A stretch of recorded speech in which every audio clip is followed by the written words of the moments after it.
शिव में भृगु और शब्दों में एक अक्षर अर्थात ओंकार हूँ। सब प्रकार के यज्ञों में जप यज्ञ और स्थिर रहने वालों में हिमालय पहाड़ हूँ। मैं सब वृक्षों में पीपल का वृक्ष, देव ऋषियों में नारद मुनि, गंधर्वों में चित्ररथ और सिद्धों में कपिल मुनि हूँ। घोड़ों में अमृत के साथ उत्पन्न होने वाला उच्च श्रवण नामक घोड़ा, श्रेष्ठ हाथियों में ऐरावत नामक हाथी और मनुष्य में राजा मुझको जान। मैं शस्त्रों में वज्र, गौओं में कामधेनु हूँ। शास्त्रोक्त रीति से संतान की उत्पत्ति का हेतु कामदेव हूँ और सर्पों में सर्पराज वासुकी हूँ। मैं नागों में शेषनाग और जलचरों का अधिपति वरुण देवता हूँ और पितरों में अर्यमा नामक पितृ तथा शासन करने वालों में यमराज मैं ही हूँ। मैं दैत्यों में प्रहलाद और गणना करने वालों का समय हूँ और पशुओं में मृगराज और पक्षियों में मैं गरुण हूँ। मैं पवित्र करने वालों में वायु और शस्त्रधारियों में श्री राम हूँ तथा मछलियों में मगर हूँ और नदियों में श्री भागीरथी गंगा जी हूँ। हे अर्जुन, सृष्टियों का आदि और अंत तथा मध्य भी मैं ही हूँ। मैं विद्याओं में अध्यात्म विद्या अर्थात ब्रह्म विद्या और परस्पर विवाद करने वालों का तत्व निर्णय के लिए किए जाने वाला वाद हूँ। मैं अक्षरों में आकार हूँ और समासों में द्वंद्व नामक समास हूँ। अक्षय काल अर्थात काल का भी महाकाल तथा सब और मुख वाला विराट स्वरूप, सबका धारण पोषण करने वाला मैं ही हूँ। मैं सबको नाश करने वाला मृत्यु और उत्पन्न होने वालों का उत्पत्ति हेतु हूँ। स्त्रियों में कीर्ति, श्री वाक स्मृति में मेधा, धृति और क्षमा हूँ तथा गायन करने योग्य श्रुतियों में भृत साम और छंदों में गायत्री छंद हूँ तथा महीनों में मार्गशीर्ष और ऋतुओं में वसंत हूँ। मैं छल करने वालों में जुआ और प्रभावशाली पुरुषों का प्रभाव हूँ। मैं जीतने वालों का विजय, निश्चय करने वालों का निश्चय और सात्विक पुरुषों का सात्विक भाव हूँ। विष्णुवंशियों में वासुदेव अर्थात मैं स्वयं तेरा सखा, पांडवों में धनंजय अर्थात तू, मुनियों में वेदव्यास और कवियों में शुक्राचार्य कवि भी मैं ही हूँ। मैं दमन करने वालों का दंड अर्थात दमन करने की शक्ति हूँ। जीतने वाले की इच्छा वालों की नीति हूँ। गुप्त रखने योग्य भावों का रक्षक मौन हूँ। ज्ञानवानों का तत्व ज्ञान मैं ही हूँ। और हे अर्जुन, जो सब भूतों की उत्पत्ति का कारण है वह भी मैं ही हूँ, क्योंकि ऐसा चर और अचर कोई भी भूत नहीं है जो मुझसे रहित हो। हे परम तप, मेरी दिव्य विभूतियों का अंत नहीं है। मैंने अपनी विभूतियों का यह विस्तार तेरे लिए एक देश से अर्थात संक्षेप से कहा है। जो भी विभूति युक्त अर्थात ऐश्वर्य युक्त, कांति युक्त और शक्ति युक्त वस्तु है, उस सबको तू मेरे तेज की अंश की ही अभिव्यक्ति जान। अथवा हे अर्जुन, इस बहुत जानने से तेरा क्या प्रयोजन है? मैं इस संपूर्ण जगत को अपनी योग शक्ति के एक अंश मात्र के धारण करके स्थित हूँ। अर्जुन बोले, मुझ पर अनुग्रह करने के लिए आपने जो परम गोपनीय आध्यात्मिक विषयक वचन अर्थात उपदेश कहा है, इससे मेरा यह ज्ञान नष्ट हो गया है। क्योंकि हे कमल नेत्र, मैंने आपसे भूतों की उत्पत्ति और प्रलय विस्तार पूर्वक सुने हैं और आपकी अविनाशी महिमा भी सुनी है। हे परमेश्वर, आप अपने को जैसा कहते हैं वह ठीक ऐसा ही है, परंतु हे पुरुषोत्तम, आपके ज्ञान, ऐश्वर्य, शक्ति, बल, वीर्य और तेज से युक्त ऐश्वर्य रूप को मैं प्रत्यक्ष देखना चाहता हूँ।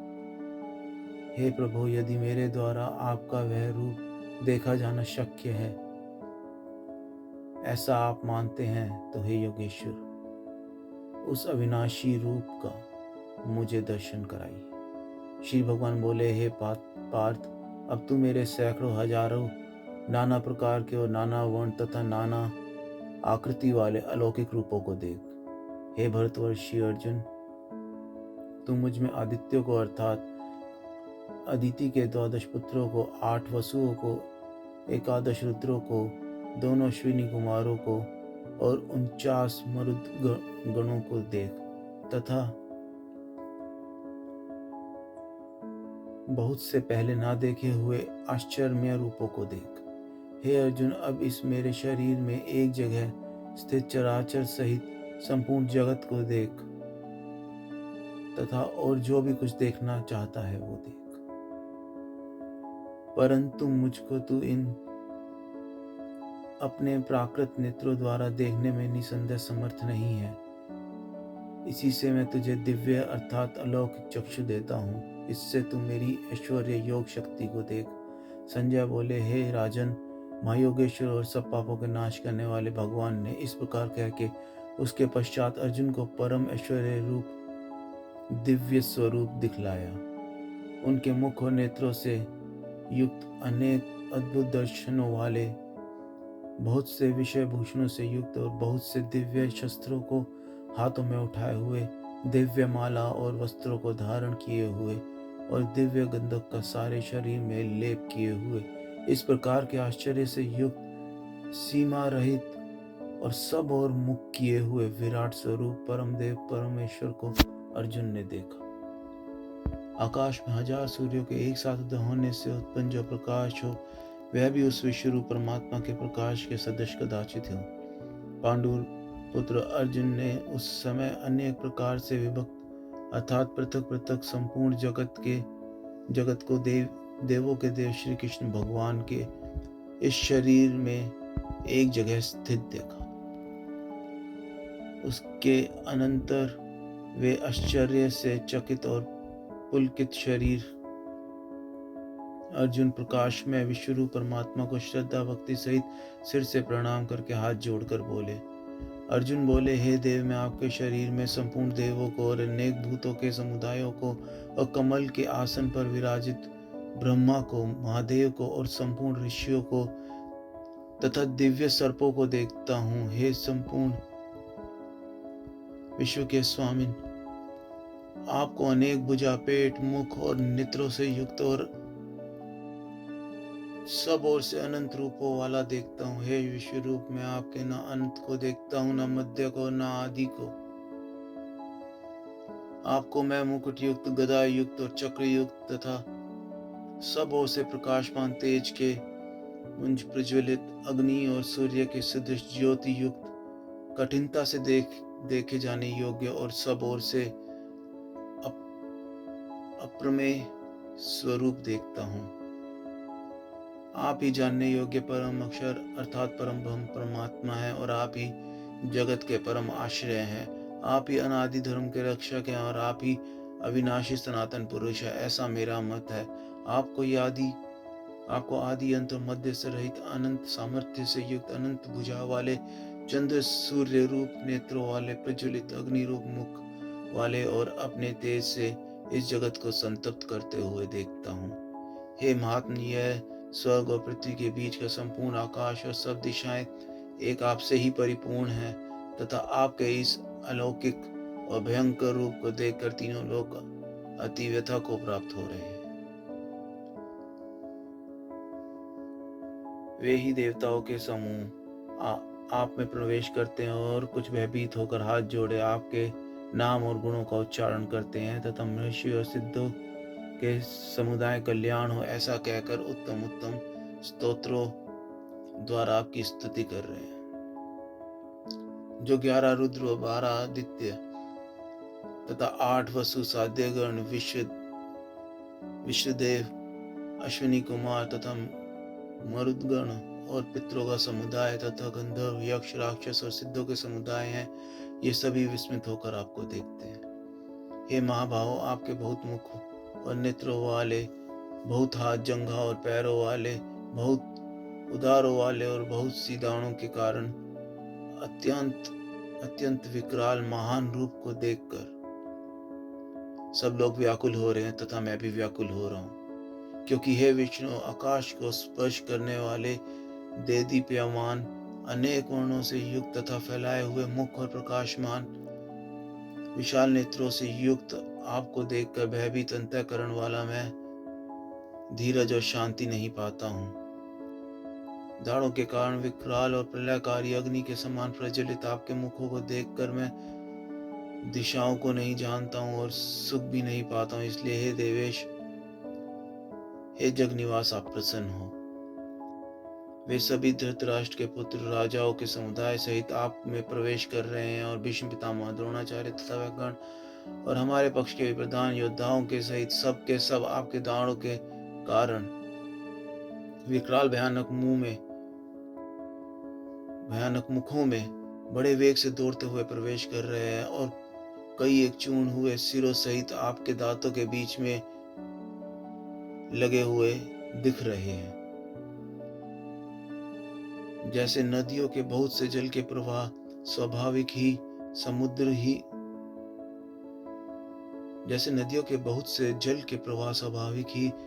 ही समुख दौड़ते हैं अर्थात समुद्र में प्रवेश करते हैं, वैसे ही वे नरलोक के वीर भी आपके प्रज्वलित मुखों में प्रवेश कर रहे हैं। जैसे पतंग मोहवश नष्ट होने के लिए प्रज्वलित अग्नि में अतिवेग से दौड़ते हुए प्रवेश करते हैं, वैसे ही ये सब लोग भी अपने नाश के लिए आपके मुखों में अतिवेग से दौड़ते हुए प्रवेश कर रहे हैं। आप उन संपूर्ण लोकों को प्रज्वलित मुखों द्वारा ग्रास करते हुए सब ओर से बार बार चाट रहे हैं। हे विष्णु, आपका उग्र प्रकाश संपूर्ण जगत को तेज के द्वारा परिपूर्ण करके तपा रहा है।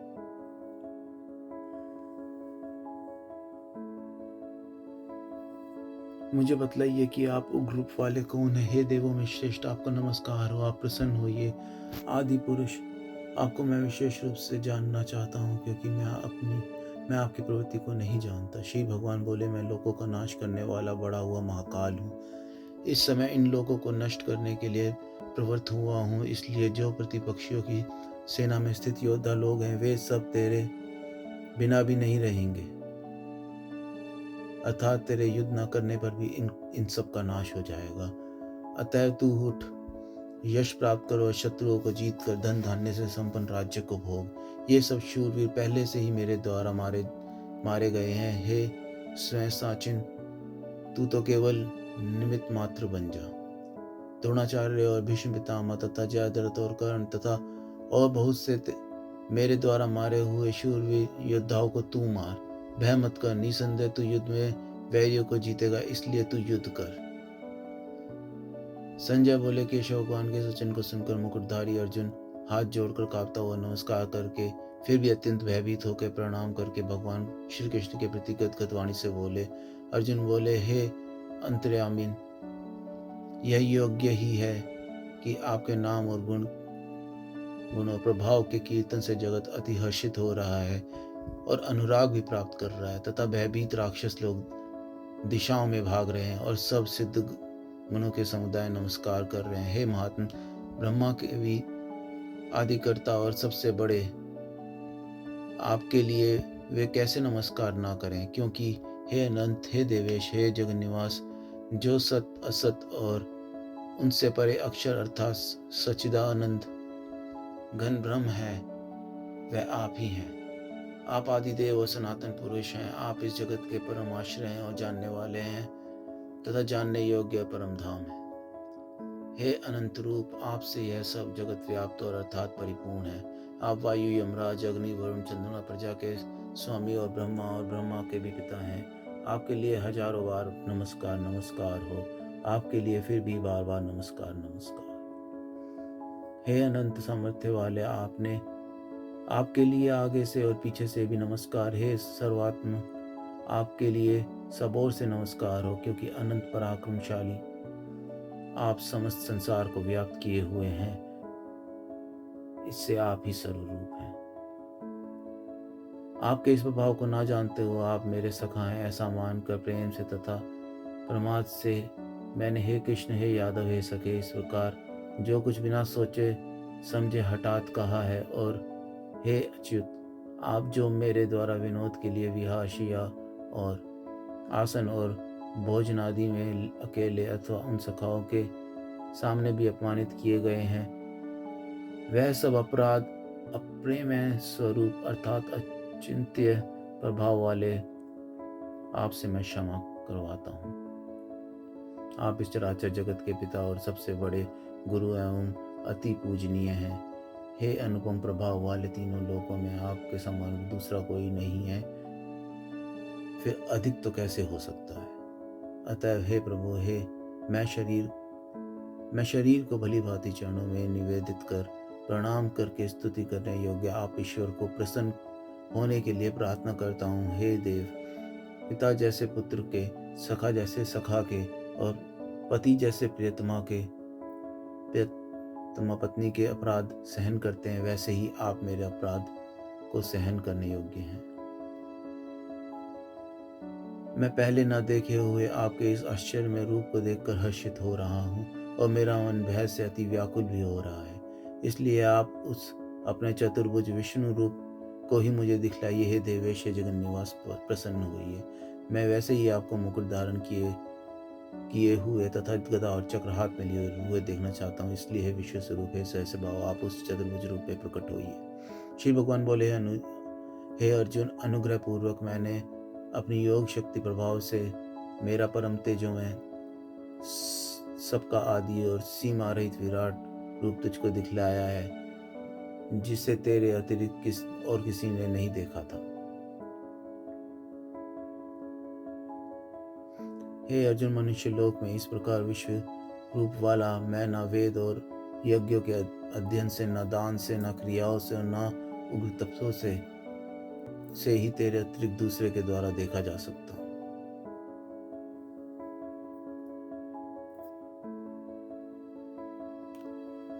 मेरे इस प्रकार के इस विकराल रूप को देखकर तुझको व्याकुलता नहीं होनी चाहिए और मूढ़ भाव भी नहीं होना चाहिए।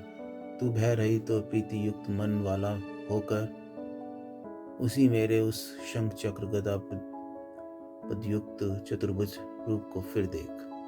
संजय बोले, वासुदेव भगवान ने अर्जुन के प्रति इस प्रकार कहकर फिर वैसे ही अपने चतुर्भुज रूप को दिखलाया और फिर महात्मा श्री कृष्ण ने सौम्य मूर्ति होकर इस भयभीत अर्जुन को धीरज दिया। अर्जुन बोले, हे जनार्दन, आपके इस अति शांत मनुष्य रूप को देखकर अब मैं स्थिरचित्त हो गया हूँ और अपनी स्वाभाविक स्थिति को प्राप्त हुआ हूँ। श्री भगवान बोले, मेरा जो चतुर्भुज रूप तुमने देखा है वह सुदुर्दश है, अर्थात इसके दर्शन बड़े ही दुर्लभ हैं।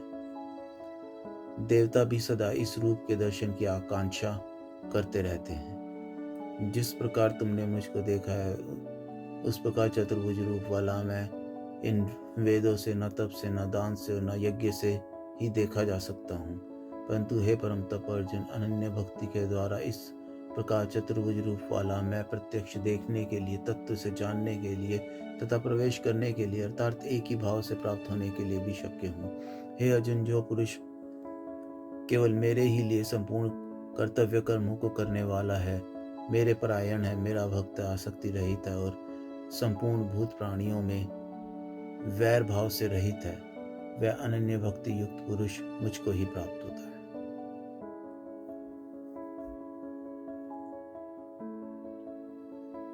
अर्जुन बोले, जो अनन्य प्रेमी भक्तजन पूर्वोक्त प्रकार से निरंतर आपके भजन ध्यान में लगे रहकर आप सगुण रूप परमेश्वर को और दूसरे जो केवल अविनाशी सच्चिदानंद निरंकार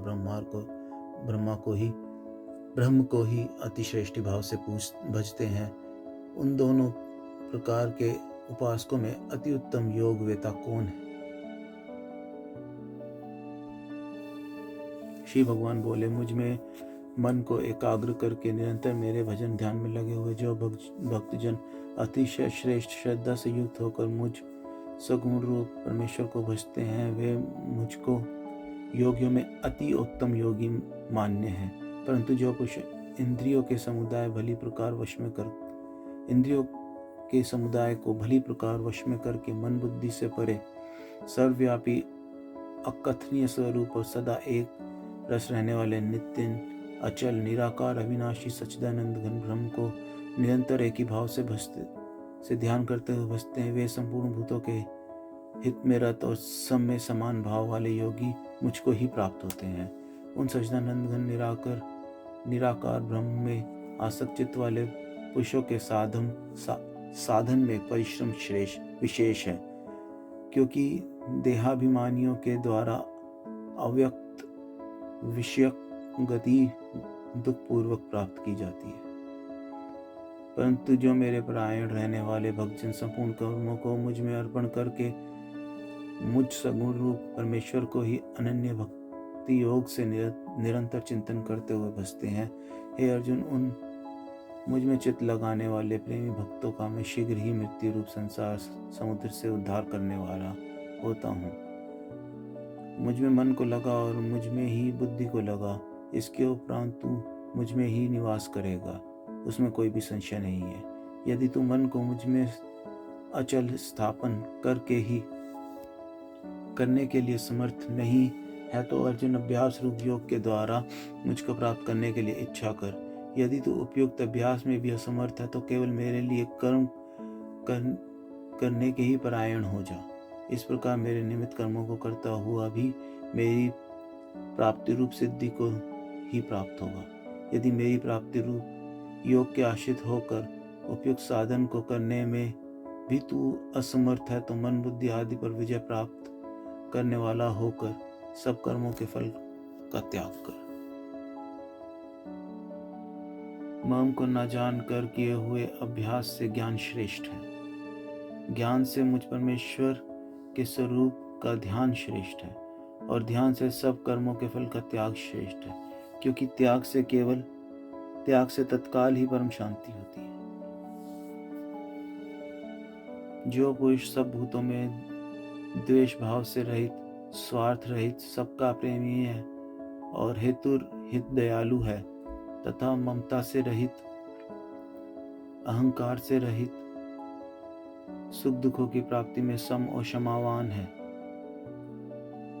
अर्थात अपराध करने वालों को भी अभय देने वाला है, तथा जो योगी निरंतर संतुष्ट है, मन इंद्रियों सहित शरीर को वश में किए हुए है और मुझ में दृढ़ निश्चय वाला है, वह मुझ में अर्पण किए हुए मन बुद्धि वाला मेरा भक्त मुझको प्रिय है, जिससे कोई भी जीव उद्वेग को प्राप्त नहीं होता और जो स्वयं भी किसी जीव से उद्वेग को प्राप्त नहीं होता, जो हर्ष, अमर्ष, भय और उद्वेग आदि से रहित है, वह भक्त मुझको प्रिय है।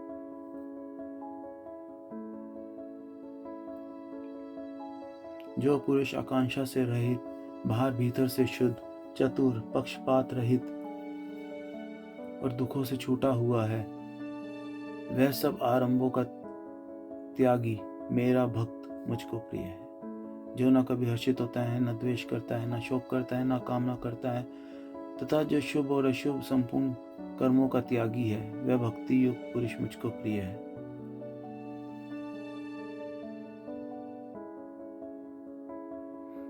जो शत्रु मित्र में और मान सम्मान में सम है तथा सर्दी गर्मी और सुख दुखादि द्वंद्वों में सम है और आसक्ति से रहित है, जो निंदा स्तुति को समान समझने वाला, मननशील और जिस किसी प्रकार से भी शरीर का निर्वाह करने में सदा ही संतुष्ट है और रहने के स्थान में ममता और आसक्ति से रहित है, वह स्थिर बुद्धि भक्तिमान पुरुष मुझको प्रिय है। परंतु जो श्रद्धा युक्त पुरुष मेरे प्राण होकर इस ऊपर कहे धर्म में अमृत को निष्काम प्रेम भाव से सेवन करते हैं, वे भक्त मुझको अतिशय प्रिय है। शिव भगवान बोले, हे अर्जुन, यह शरीर क्षेत्र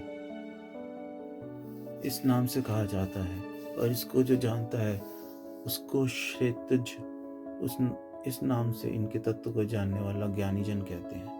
हे अर्जुन, तू सब क्षेत्रों में क्षेत्रज अर्थात जीवात्मा भी मुझे ही जान और क्षेत्रज को अर्थात विकार सहित प्रकृति का और पुरुष का जो तत्व से जानना है वह ज्ञान है, ऐसा मेरा मत है।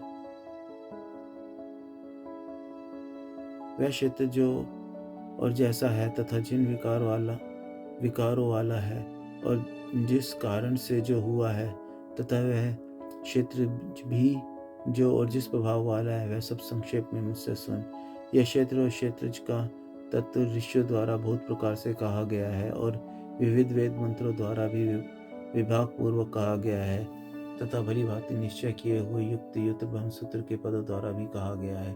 5 महाभूत, अहंकार, बुद्धि और मूल प्रकृति भी, तथा इस 10 इंद्रियां, 1 मन और 5 इंद्रियों के विषय अर्थात शब्द, स्पर्श, रूप, रस और गंध, तथा इच्छा, द्वेष, सुख, दुख, स्थूल देह का पिंड, चेतना और धृति, इस प्रकार विकारों के सहित यह क्षेत्र में संक्षेप में कहा गया है। श्रेष्ठता के अभिमान का अभाव, दंभाचरण का अभाव, किसी भी प्राणी को किसी प्रकार भी ना सताना, क्षमा भाव, मन, वाणी आदि की सरलता, श्रद्धा, भक्ति सहित गुरु की सेवा, बाहर भीतर की शुद्धि, अंतःकरण की स्थिरता और मन इंद्रियों सहित शरीर का निग्रह, इस लोक और परलोक के संपूर्ण भोगों में आसक्ति का अभाव और अहंकार का अभाव, जन्म, मृत्यु, जरा और रोग आदि में दुख और दोषों का बार बार विचार करना, पुत्र, स्त्री, घर और धन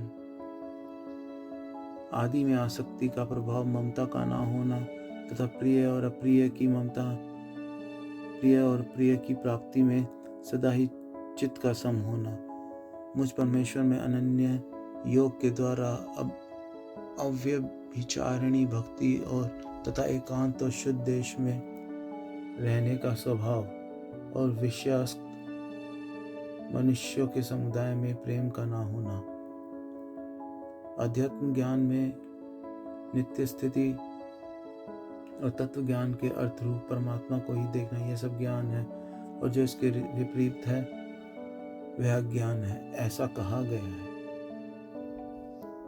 जो जानने योग्य है तथा जिसको जानकर मनुष्य परमानंद को प्राप्त होता है, उसको भली भांति कहूँगा, वह अनादि वाला परम ब्रह्म न सत ही कहा जाता है न असत ही। वह सब और हाथ पैर वाला, सब और नेत्र, सिर और मुख वाला तथा सब और कान वाला है, क्योंकि वह संसार सबको व्यापक करके स्थित है। वह संपूर्ण इंद्रियों के विषयों को जानने वाला है, परंतु वास्तव में सब इंद्रियों से रहित है तथा आसक्ति रहित होने पर भी सबको धारण पोषण करने वाला और निर्गुण होने पर भी गुणों को भोगने वाला है। वह चराचर सब भूतों के बाहर भीतर परिपूर्ण है और चराचर भी वही है, और वह सूक्ष्म होने से अविज्ञेय है तथा अति समीप में और दूर में भी स्थित है। वह परमात्मा विभाग रहित एक रूप से आकाश के सदृश परिपूर्ण होने पर भी चराचर संपूर्ण भूतों में विभक्त सा स्थित प्रतीत होता है, तथा वह जानने योग्य परमात्मा विष्णु रूप से भूतों को धारण पोषण करने वाला और रुद्र रूप से संहार करने वाला तथा ब्रह्मा रूप से सबको उत्पन्न करने वाला है। वह परम ब्रह्म ज्योतियों का भी जो ज्योति एवं माया से अत्यंत परे कहा जाता है, वह परमात्मा बोध स्वरूप जानने के योग्य एवं तत्व ज्ञान से प्राप्त करने योग्य है और सबके हृदय में विशेष रूप से स्थित है। इस प्रकार क्षेत्र तथा ज्ञान और जानने योग्य परमात्मा का स्वरूप संक्षेप से कहा गया। मेरा भक्त इसको तत्व से जानकर मेरे स्वरूप को प्राप्त होता है। प्रकृति और पुरुष, इन दोनों को ही तू अनादि जान और राग द्वेषादि विकारों को तथा त्रिगुणात्मक संपूर्ण पदार्थों को भी प्रकृति से ही उत्पन्न जान। फिर से पढ़ता हूँ। प्रकृति और पुरुष, इन दोनों को ही तू अनादि जान और राग द्वेषादि विकारों को त्रिगुणात्मक संपूर्ण पदार्थों को भी प्रकृति से ही उत्पन्न जान। कार्य और करण को उत्पन्न करने में हेतु प्रकृति कही जाती है और जीवात्मा सुख दुखों के भोक्तापन में अर्थात भोगने में हेतु कहा जाता है। प्रकृति में स्थित ही पुरुष प्रकृति से उत्पन्न त्रिगुणात्मक पदार्थों को भोगता है और इन गुणों का संग ही इस जीवात्मा के अच्छी बुरी योनियों में जन्म लेने का कारण है। इस देह में स्थित यह आत्मा वास्तव में परमात्मा है। वह साक्षी होने से उपदिष्ट और यथार्थ सम्मति देने वाला होने से अनुमंता, सबका धारण पोषण करने वाला होने से भरता, जीवन रूप से भोक्ता, ब्रह्मा आदि का भी स्वामी होने से महेश्वर और शुद्ध सच्चिदानंद होने से परमात्मा कहा गया है। इस प्रकार पुरुष को और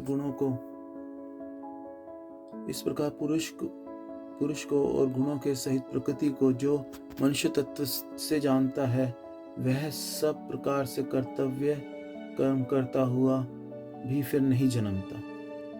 उस परमात्मा को कितने ही मनुष्य तो शुद्ध हुई सूक्ष्म बुद्धि से ध्यान के द्वारा हृदय में देखते हैं, अन्य कितने ही ज्ञान योग द्वारा और दूसरे कितने ही कर्म योग द्वारा देखते हैं, अर्थात प्राप्त करते हैं। परंतु इनसे दूसरे अर्थात जो मन बुद्धि वाले पुरुष हैं, वे इस प्रकार न जानते हुए दूसरों से अर्थात तत्व के जानने वाले पुरुषों से ही सुनकर तदनुसार उपासना करते हैं, और वे श्रवण परायण पुरुष भी मृत्यु रूप संसार सागर को निसंदेह तर जाते हैं। हे अर्जुन, या उन्मात्र जितने भी स्थावर जंगम प्राणी उत्पन्न होते हैं, उन सबको तू क्षेत्र और क्षेत्रज के संयोग से ही उत्पन्न मान। जो पुरुष नष्ट होते हुए सब चराचर भूतों में परमेश्वर को नाश रहित और संभाव से स्थित देखता है, वही यथार्थ देखता है। क्योंकि जो पुरुष सब में संभाव से स्थित परमेश्वर को समान देखता हुआ अपने द्वारा अपने को नष्ट नहीं करता, इससे वह परम गति को प्राप्त होता है। और जो पुरुष संपूर्ण कर्मों को सब प्रकार से प्रकृति के द्वारा ही किए जाते हुए देखता है और आत्मा को अकर्ता देखता है, वही यथार्थ देखता है। जिस क्षण यह पुरुष भूतों के पृथक पृथक भाव को एक परमात्मा में स्थित तथा उस परमात्मा से ही संपूर्ण भूतों का विस्तार देखता है, उसी क्षण वह सच्चिदानंद घन ब्रह्म को प्राप्त हो जाता है। हे अर्जुन, अनादि होने से और निर्गुण होने से यह अविनाशी परमात्मा शरीर में स्थित होने पर भी वास्तव में ना तो कुछ करता और ना ही लिप्त होता है। जिस प्रकार सर्वत्र व्याप्त आकाश सूक्ष्म होने के कारण लिप्त नहीं होता, वैसे ही देह में सर्वत्र स्थित आत्मा निर्गुण होने के कारण देह के गुणों से लिप्त नहीं होता। हे अर्जुन, जिस प्रकार एक ही सूर्य इस संपूर्ण ब्रह्मांड को प्रकाशित करता है, उसी प्रकार एक ही आत्मा संपूर्ण क्षेत्र को प्रकाशित करता है। इस प्रकार क्षेत्र और क्षेत्रज के भेद को तथा कार्य सहित प्रकृति से मुक्त होने को जो पुरुष ज्ञान नेत्रों द्वारा तत्व से जानते हैं, वे महात्मा जन परम ब्रह्म को प्राप्त